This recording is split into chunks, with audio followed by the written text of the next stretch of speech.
Indonesia harus mampu mandiri, berdaulat, adil, makmur, serta menjadi center of gravity dunia. Indonesia harus mampu menjadi penyangga peradaban dunia.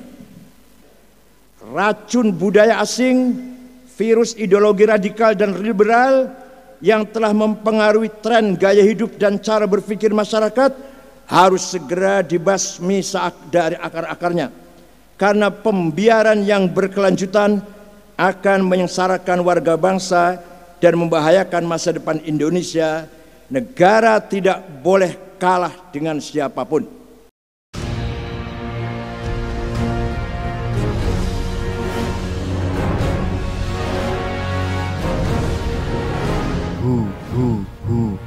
Allah.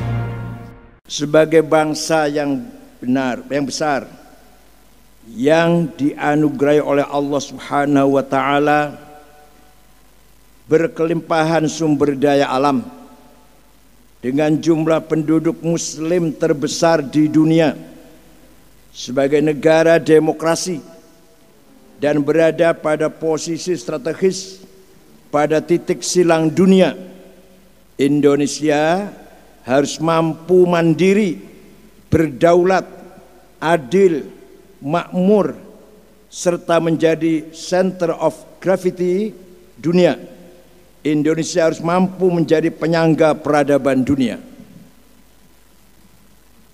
Strategisitas Indonesia secara geoekonomi, geopolitik, geostrategi, serta positioning di kancah global harus dibarengi dengan kemampuan Indonesia dalam mewujudkan konsolidasi kedaulatan pangan, energi, dan konservasi untuk melindungi dan memakmurkan segenap warga bangsanya menuju kehidupan yang berkemaslahatan.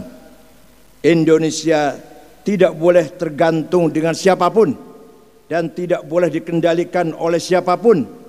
Justru sebaliknya, Indonesia harus menjadi global driver, pengendali global.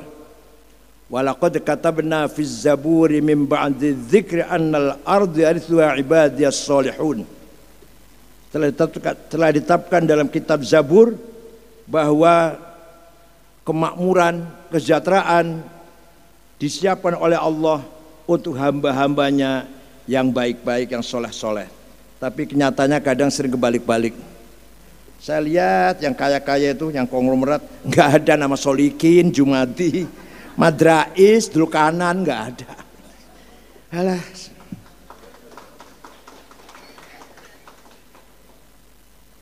Resesi global, krisis pangan dan krisis energi dunia telah nyata dan di depan mata kita. Ancaman perang asimetris war, dan perang cyber war semakin tidak terhindarkan. Di tengah kompetisi global antar blok-blok ideologi dalam merebut hegemoni politik, ekonomi, budaya, teknologi, dan menguasai pasar global. Akhirnya perdamaian, salam, peace menjadi barang yang sangat mahal untuk diperjuangkan.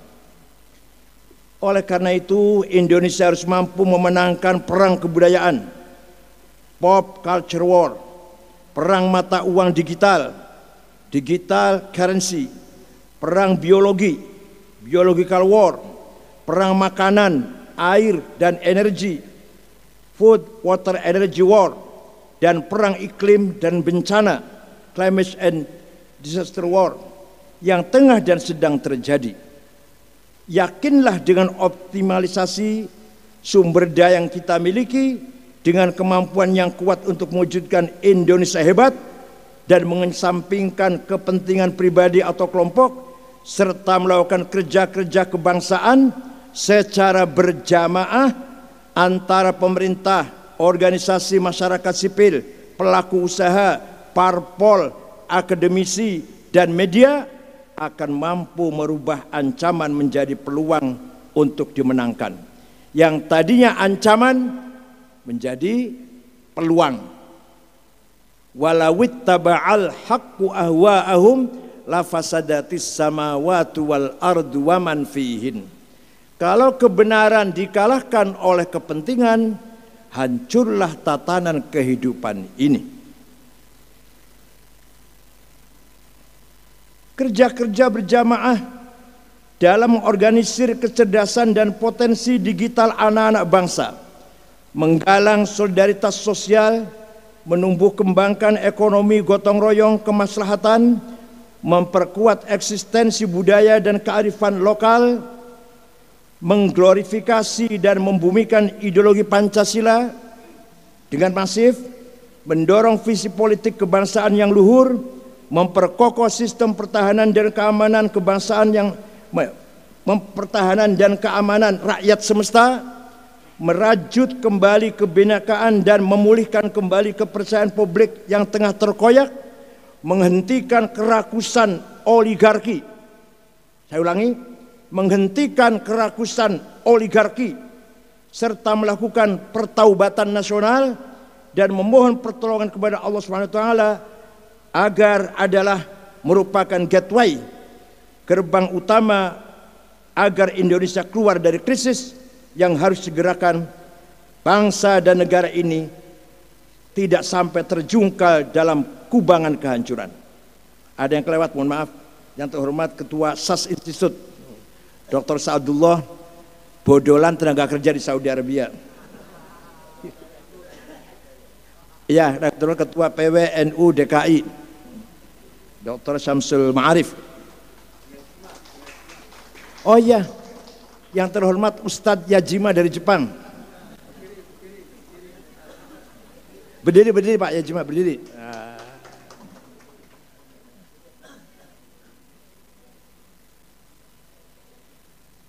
Pemerintah, eksekutif, legislatif, yudikatif, sebagai penyelenggara negara harus lebih berani memiliki kepentingan dan kedaulatan rakyat, harus lebih berani memihak kepentingan dan kedaulatan rakyat. Keselamatan nyawa manusia Indonesia harus menjadi prioritas utama. Keamanan hidup dan kehidupan harus tegas dijamin oleh negara.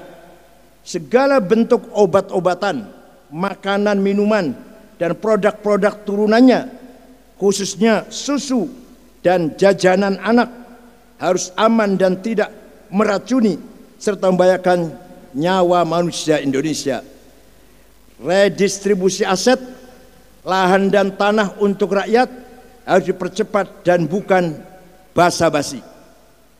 Dalam Al-Quran dikatakan, wafiqu min thayyibati ma kasabtum. Kamu infaklah dengan apa yang menurut kamu yang paling baik. Jangan kalau untuk sendiri paling baik, kalau untuk infak dipilih paling jelek. Itu pengalaman saya 10 tahun ketika menjadi ketua PBNU. Kalau sekarang sudah bodolan. Redistribusi hutan, setelah kita kejar, mau kita kerjakan MOU dengan Kementerian Kehutanan, ternyata yang masih ada itu tulang. Hutan yang jurang, belum ada jalan, tandus. Kalau yang daging yang bagus-bagus ya sudah dikangkangi orang sudah. Akhirnya program NU akan melakukan reboisasi atau berhenti, sama sekali tidak terlaksana. Karena setelah kita lihat yang akan dikasihkan kepada kita itu bukan min thayyibati ma kasabtum lah pokoknya.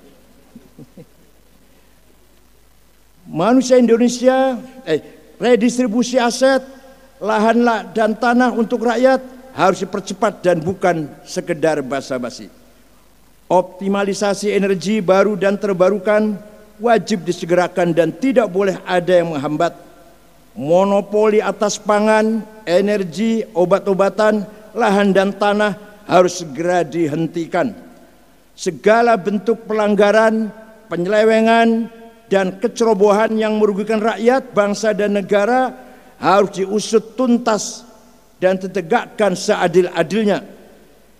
Racun budaya asing, virus ideologi radikal dan liberal yang telah mempengaruhi tren gaya hidup dan cara berpikir masyarakat harus segera dibasmi dari akar-akarnya, karena pembiaran yang berkelanjutan akan menyengsarakan warga bangsa dan membahayakan masa depan Indonesia. Negara tidak boleh kalah dengan siapapun. Jadi ancaman kita semakin serius. Entah seperti apa 50 tahun akan datang anak kita. Sudah tidak lagi bangga dengan budaya yang kita warisi dari leluhur kita. Ada dua macam. Imma jadi liberal, sekuler, atau imma jadi takbir.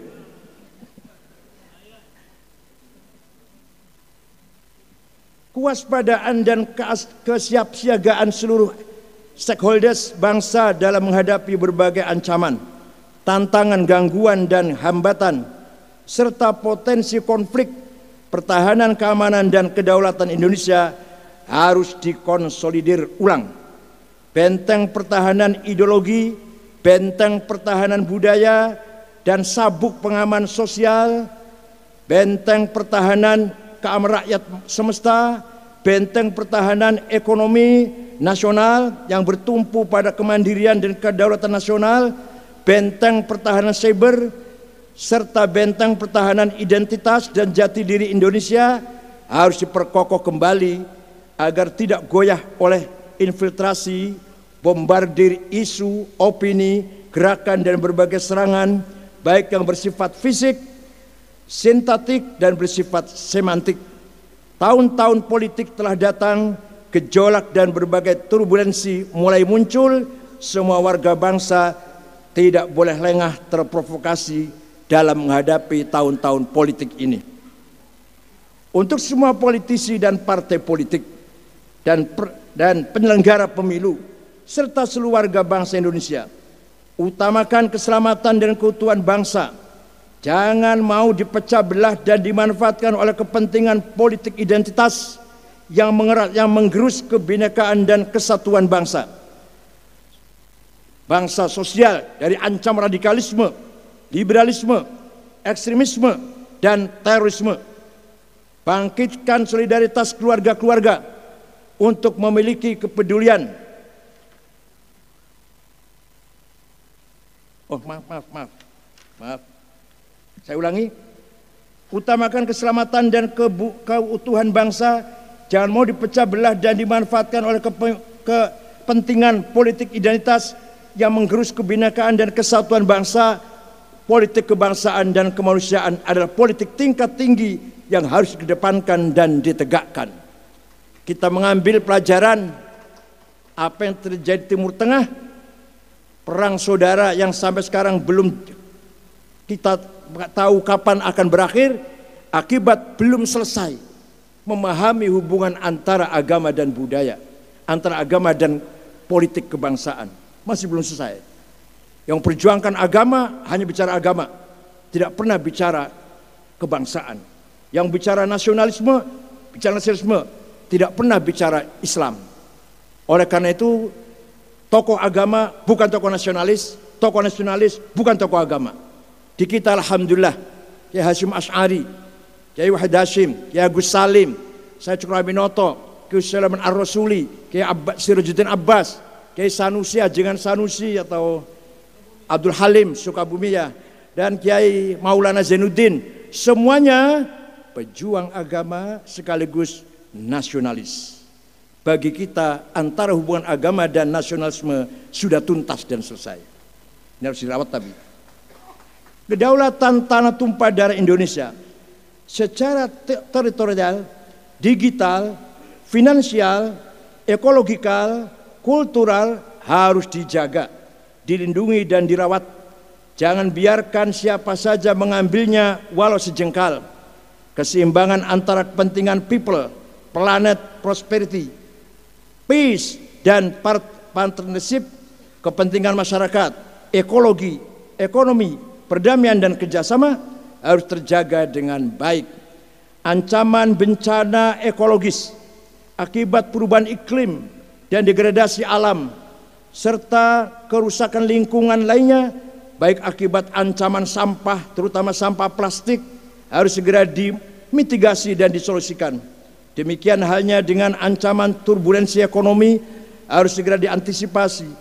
Indonesia harus menjadi bangsa yang mampu mempelopori dunia dalam membangun stabilitas ekonomi sekaligus membangun peradaban ekologis, ecological civilization secara kolaboratif. Menghadapi tantangan tersebut di atas, kini saatnya kita semua segera berbenah diri, segera menghimpun semua kekuatan dan kecerdasan, menggalang solidaritas dan kebersamaan untuk mewujudkan Indonesia yang mandiri, berdaulat, adil dan makmur. Rumah tangga adalah benteng pertahanan utama NKRI.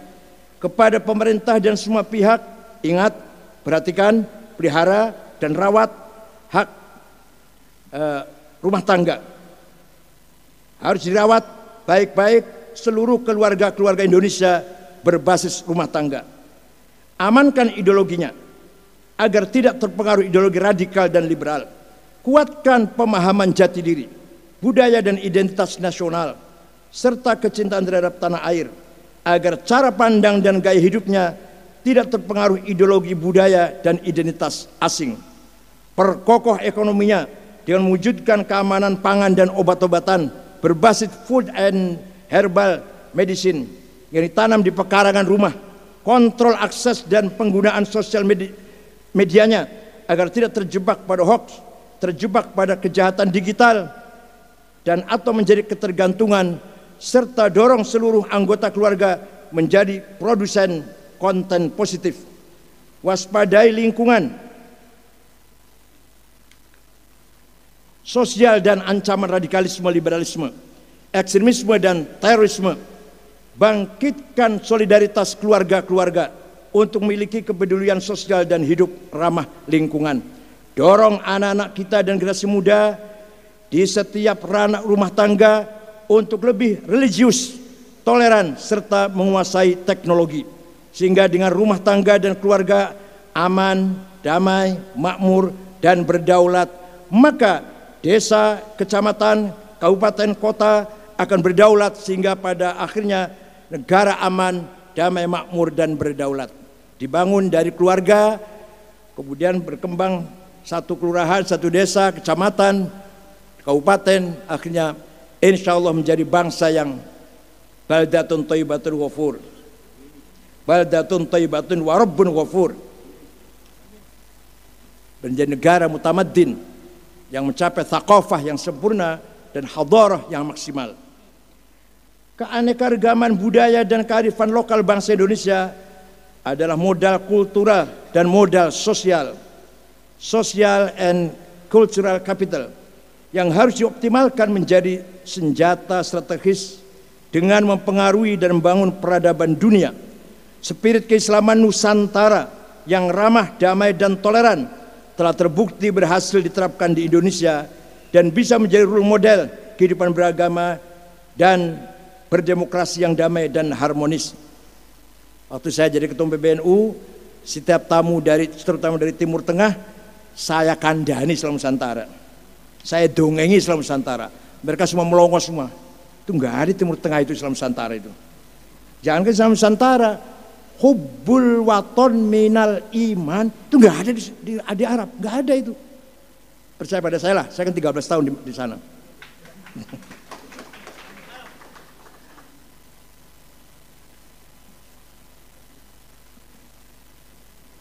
Hal tersebut harus bisa dipromosikan untuk diduplikasi dan diterapkan di negara-negara lain di seluruh dunia. Bayangkan, Afghanistan yang penduduknya 100% Muslim, perang saudara sudah 40 tahun. Belum Irak, Suriah, Somali, negara bubar, bangkrut. 100% mazhab Syafi'i, bukannya Islam, bukan. 100% mazhab Syafi'i, itu Somali itu. Bubar negara itu. Bodolan marinnya jadi perampok jadi penyamun di Samudra India. Apalagi Libya belum selesai, Yaman terus berkecamuk. Insya Allah kita tidak akan terjadi itu. selama kita masih betul-betul memegang spirit Islam Nusantara. Al-Mukarram Habib Alwi Al-Idrus bin Syihab ya, bukan mana? Sama-sama. Bukan mitra, sama-sama bin Syihab.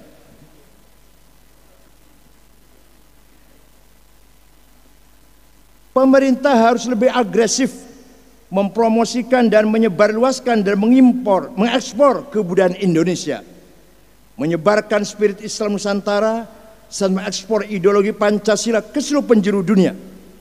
Dulu pernah Bung Karno itu pidato tentang Pancasila di PBB, Bung Karno itu juga ketika berkunjung ke Soviet, apa itu Pancasila, Bung Karno jelaskan.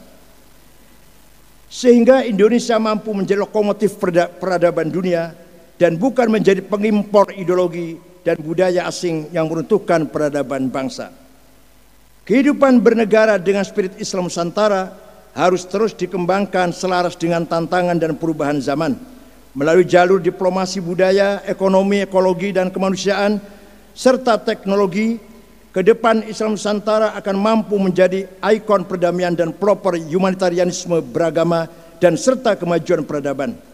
Kerja kebangsaan, kerja kemanusiaan, kerja keberagaman yang ramah, damai, dan toleran dapat dirangkai secara simultan. Ruang dialektika Islam Nusantara yang didedikasikan untuk memajukan masyarakat, bangsa, negara, agama, dan dunia melalui pemihakan pada isu-isu strategis lokal, nasional, dan internasional dalam visi kemanusiaan, kebangsaan, dan keberagaman yang ramah, spirit Islam Nusantara dapat dijadikan sebagai lokomotif kemajuan peradaban Indonesia dan dunia. Kita yakin itu, kita yakin itu. Kita harus yakin dulu lah. Muhammadun qaimun lillahi dzu himami. Muhammadun shadiqul aqwali wal kalimi. Nabi Muhammad selalu yakin saya akan menang. Nabi Muhammad selalu begitu. Potongannya nggak kayak potongan gini. Shadiqul aqwal wal kalim. Sportif. La yakhafu laumata laim. Enggak pernah peduli dengan komentar siapapun. Itu Nabi Muhammad sifatnya.